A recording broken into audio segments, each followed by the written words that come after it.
Richa Lansall. Please welcome to the stage, Ethan Moitoso.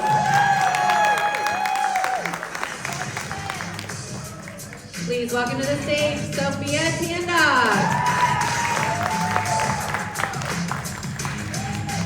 Please welcome to the stage, Talon Capote. And rounding out our top 5, please welcome to the stage, Scarlett Morris.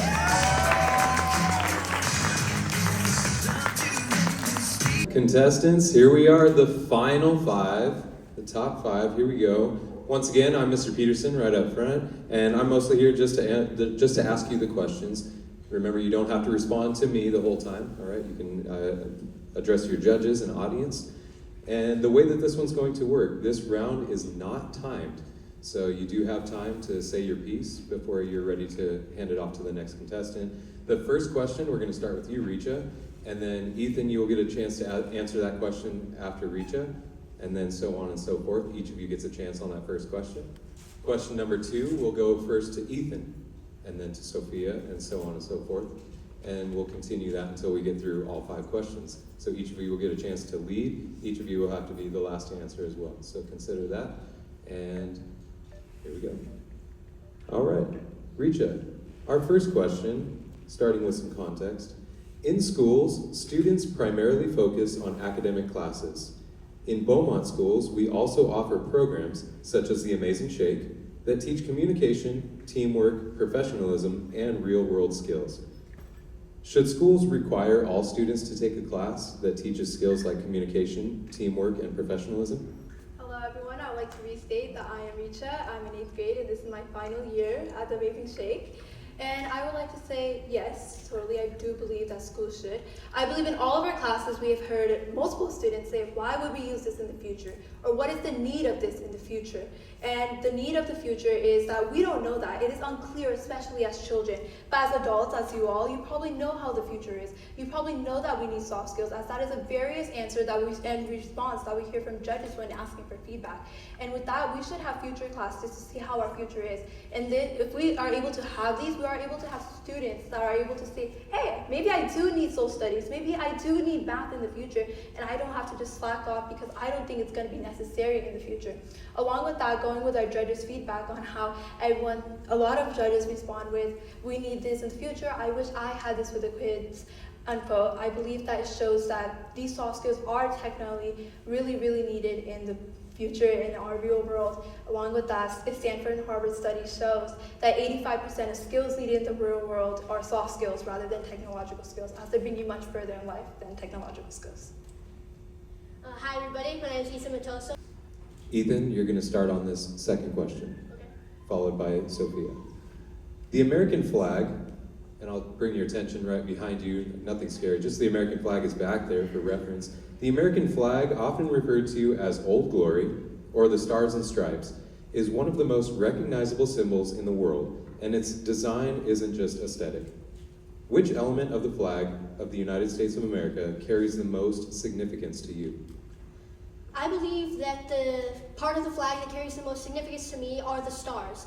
The stars represent there are 1 star for each state. We have 50 states in the United States, and we have 50 stars on the flag. Those 50 stars represent how much we have grown. We started out as having a monarchy, we started out as... I would like to say I have loved everyone's ideas of what the flag represents, but my personal favorite is the 13 stripes. Many of you guys have said that your favorite is the 50 stars, and I believe it is truly beautiful too, as it shows we are not a country made of 50 states, but 50 states that make up a country, that unify unity. But along with that, all the stars are even, showing that everyone is the same. All men are created equal, as it says in the Declaration of Independence. But along with that, to go back to our history, the 13 stripes on the flag show how we started with the 13 colonies, just 13 colonies, and we went away from this tyranny. We were so small, but we went away from this big country, proving that we can do anything, showing unity, strength, and then we went to the 50 stars, 13 to 50. That is a big difference, and I believe it shows so much on how our world and nation and society has grown together as a whole. I'm humbled to hear your responses. Thank you so much for sharing those. Sophia, you're going to receive the first question next. The next question first is what I meant to say. There's a famous quote by Jimmy Dean that says, "I can't change the direction of the wind, but I can adjust my sails." What do you think this quote really means, and do you agree with it? Thank you for asking that question, Mr. Peterson. I think that quote is really inspirational and that it resonates with me so much. I really do think that it is true because we cannot control the things that happen to us in life. We cannot control the way that people act to us. We can't control if they're mean or if they're nice, and we can't control if we get a job interview. However, Most true meaning is saying that you are the one thing in life you can control. No matter how many hardships come through our life, no matter what can happen, we might say, oh, I wish this didn't happen to me, or oh, I wish that this happened to me. But we must learn that we can't control others' actions, or we can't control the world's action. And that it's the way we react that really changes on how the world becomes, or how you develop. And because of that, I believe the quote means that you are the one thing in life you can control. And no matter what happens, you must persevere. No matter if you get scratches, that's what builds you into who you are today. And in order to connect that back to our theme, American history, I would like to say that when we were under Britain's rule, that it was a hard time, and that we were just 13 colonies, such a small place. But we are able to, even though they recognized a big power that they knew was super strong and super hard to get through, but they persevered, they controlled their own sail, and they said, we can do it, and they did it, and look at where we are today. We are in the land of America, of how it became today. Those are all amazing points. My personal... Callan, the next question will start with you.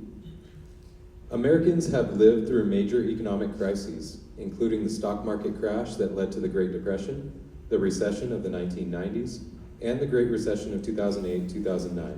In each case, individuals were forced to adapt, endure hardship, and rebuild, often with varying levels of government and community support. Is resilience primarily an individual trait, or is it something society has a responsibility to build and protect? So I believe that to add on to Callan talking about how the Great Depression has hit us all, and it hit us before. And to talk about that, I would like to use a real life example I believe we've all been through as a student and a teacher. A student, we might have a test coming up, and it might be the student's fault that we failed, whether they didn't study or they didn't do this or that. But it also partly comes on the teacher, or in this case, we can talk about the government or society as a whole. If the government isn't able to provide us the materials, the time, and teach us the material, then how us as individuals of America are able to bring our world back, such as the Great Depression? The government gave us the materials we needed to build us back up in order to become a better and even more better world than we were before than post Great Depression. Those are all great points. Now, in my personal... We're going to start with that. Talk to us about the American dream in 2026. So first of all, if you don't know what the American dream is, I would like to first start off by saying the American dream before was just coming to this world and surviving, whether it be having a family, financial, and all your basic needs in life.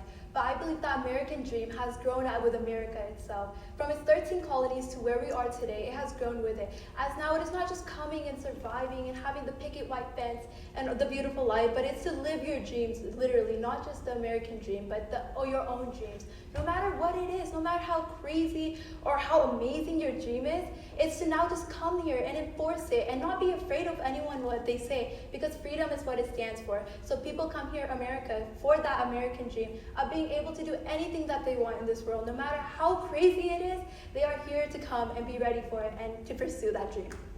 Those are all amazing points. I love what you said about coming... On a great note, because you've really done a lot for us today. Thank you. Once again, and for the last time at the same time, my name is Richa Lamsa. I'm in 8th grade, and I started this competition as a small little scared 5th grader who was even scared to go to McDonald's and order her favorite meal. But now I can say I'm truthfully ready to go to McDonald's and order my meal without any anxiety and more confidence than ever. But along with that, truly, this competition has taught me so much, and it is such a beautiful thing, and I'm so grateful that we've had it. Along with that, when I do grow up, I hope to be a forensic scientist. I believe in the world we see lawyers, we see FBI, but we don't really see the behind the scenes of the crimes. And I've always just loved crime. I've always loved crime books. I've always loved crime movies. I believe it's so interesting in how the world unlocks with this secret to more and more, leading with us more data, but that behind the scenes in order to bring all families happiness and joy. Thank you. So, hi everybody, my name is Ethan.